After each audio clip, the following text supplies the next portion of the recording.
Good day, class. Now, today we are going to look at the conspiracy and assassination of Abraham Lincoln. Now, before we begin, be sure you remember that this is a video, and so you can stop, pause it, rewatch it anytime you'd like.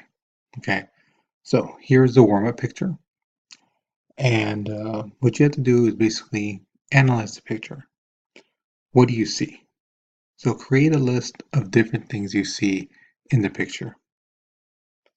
Now, once you've created your list, the second part of the warm-up, it asks you, what do you think is going on? Why do you think it's happening? And to explain your reasoning. Be sure to use complete full sentences and not just two-word sentences. That will not get you full credit.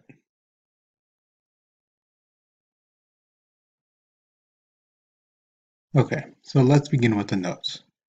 Now, the man you saw in the warm-up picture jumping, that was John Wilkes Booth. He was a world-famous actor. And on top of that, he was a Southern sympathizer and he was from the state of Maryland.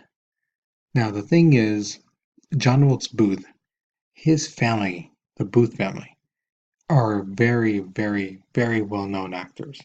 They're Shakespearean actors. And at that time, a Shakespearean actor was like the top of their game. They were like the best actors that one could get. So, yeah, they were well known. Now, the thing is, Booth realized, especially after the Siege of Vicksburg and the Battle of Gettysburg, just like many Americans, that the Confederacy was on the verge of failing. The Confederacy kept losing battle after battle. They were being pushed around by the North. Now, in Maryland, Booth could not basically show his resentment to the North because in Maryland, Lincoln had basically established the suspension of the right of habeas corpus. Now that meant is basically the cops can arrest you for anything. They don't have to tell you what you're being arrested for. They could just arrest you. And with that, they can hold you for as long as they want. Because the thing was, Maryland, in the state of Maryland, there's the capital of our nation, Washington, D.C. And so to avoid basically being surrounded, being taken over by the Southern sympathizers or by the Confederacy, Lincoln suspended habeas corpus. So basically, if anyone tried to do anything against the Union, they could be arrested. Now, with that being said, Booth had to go to a place called Montreal, which is in Canada, to basically express his frustrations. While there, he met some Confederacy agents. Now, these agents were basically talking about different ways that the Confederacy could get back into the fight, how they could basically stop the Union from advancing and basically kicking the Confederacy around. Now, this gave Booth a certain rebirth in his zeal. He was more committed now than ever to do something. He felt he had to do something. So he had this energy, right? And so he goes back to Maryland and he starts to formulate a plan to kidnap Abraham Lincoln. Again, his original plan was to kidnap Abraham Lincoln, not to kill him, to kidnap him. Now, once he kidnapped him, he would exchange him for the Union to give up all the Confederacy troops that they held in the North. So this would give the Confederacy a new breath of hope. Let's say there was about 100,000 soldiers. That 100,000 soldiers would be released if Lincoln was captured. And with that, Booth hoped that those soldiers would come back and fight against the Confederacy. Now, how many of them would have actually fought? Who knows? But the thing is, Booth had this hope that all of them would go back to fighting. Now, in order to basically kidnap Lincoln, Booth couldn't do it by himself. He needed help, and he needed a group of people who were skilled in different things. So, the first place that they all decided to meet at was the Washington boarding house owned by a woman named Mary Surratt. Now, Mary Surratt had a son named John Surratt Jr. Now, this guy, he was a Confederacy courier. Now, a courier is basically somebody who delivers something from one side to another from point A to point B.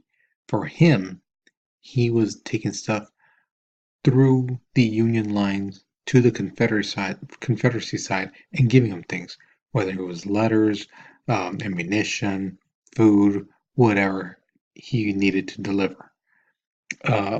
He was very skilled.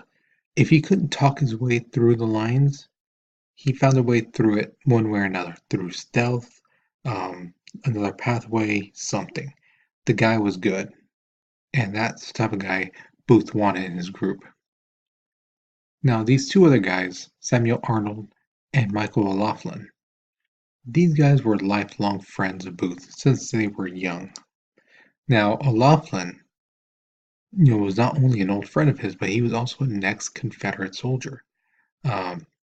So he knew what it was like to go against the Union firsthand. Now, the next guy who joined up his name was George Azerodt.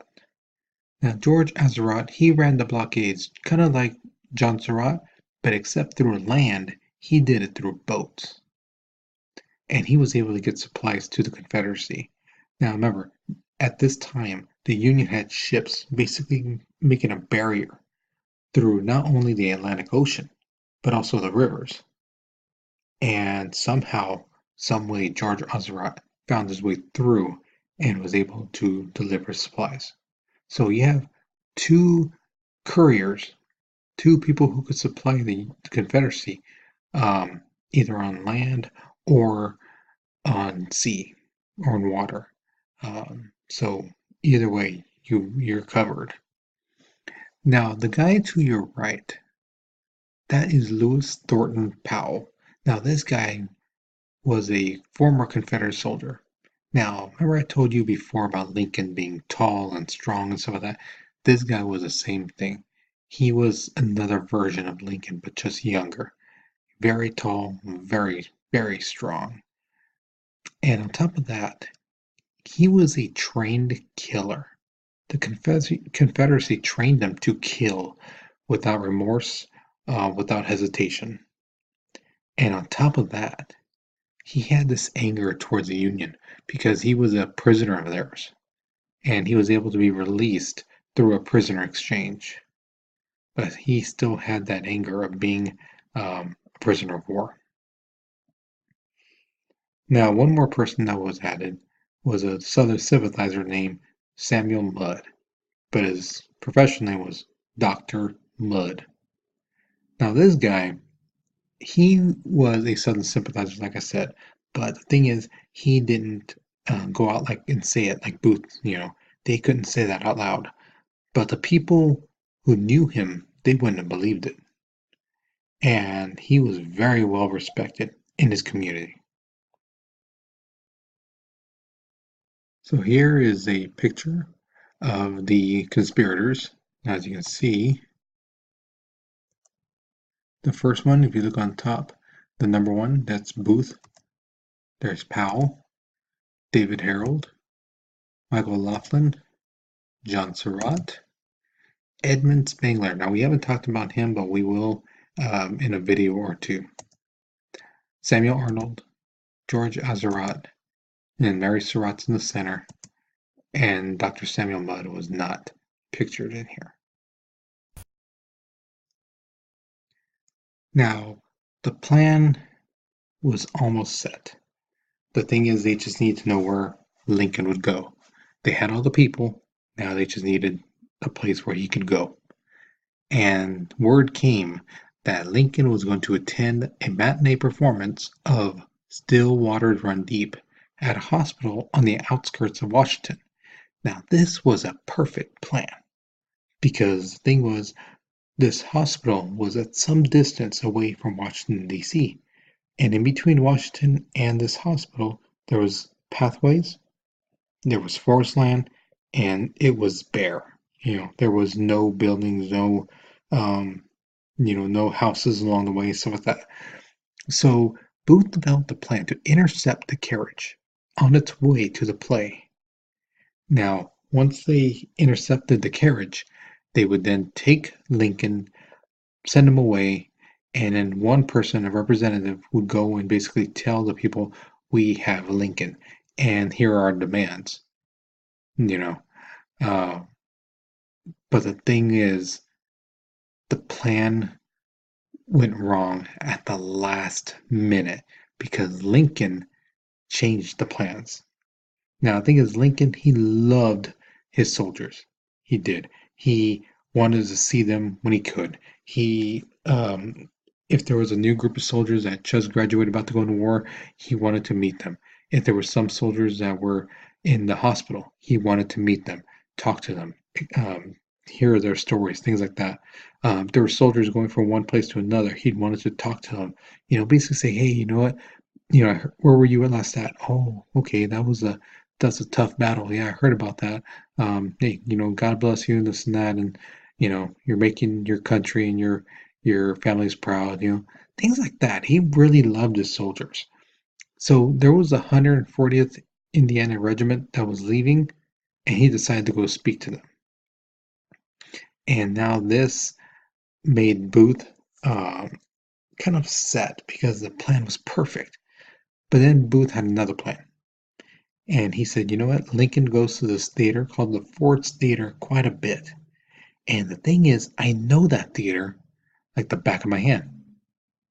Because you have to remember, Booth was an actor. He knew this theater inside and out. He knew the quickest way, where more likely the president would be, backstage areas, things like that, little passages, corridors that could easily have been taken.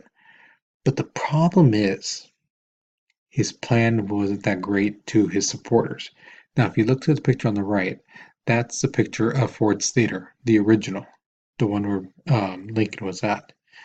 The problem is, remember, Lincoln is 6'4". The average man at that time was like 5'10". Um, and the thing is, the Ford's Theater is in the middle of town. So how in the world are they going to kidnap a man who's significantly taller than them, except for Samuel Powell? And how are they going to get him out of town when they're stuck right in the middle of it, and there's going to be people all around? So Booth's plan basically got some people uneasy, and they didn't think it was possible, and so they left his group. Now, here is your midpoint question.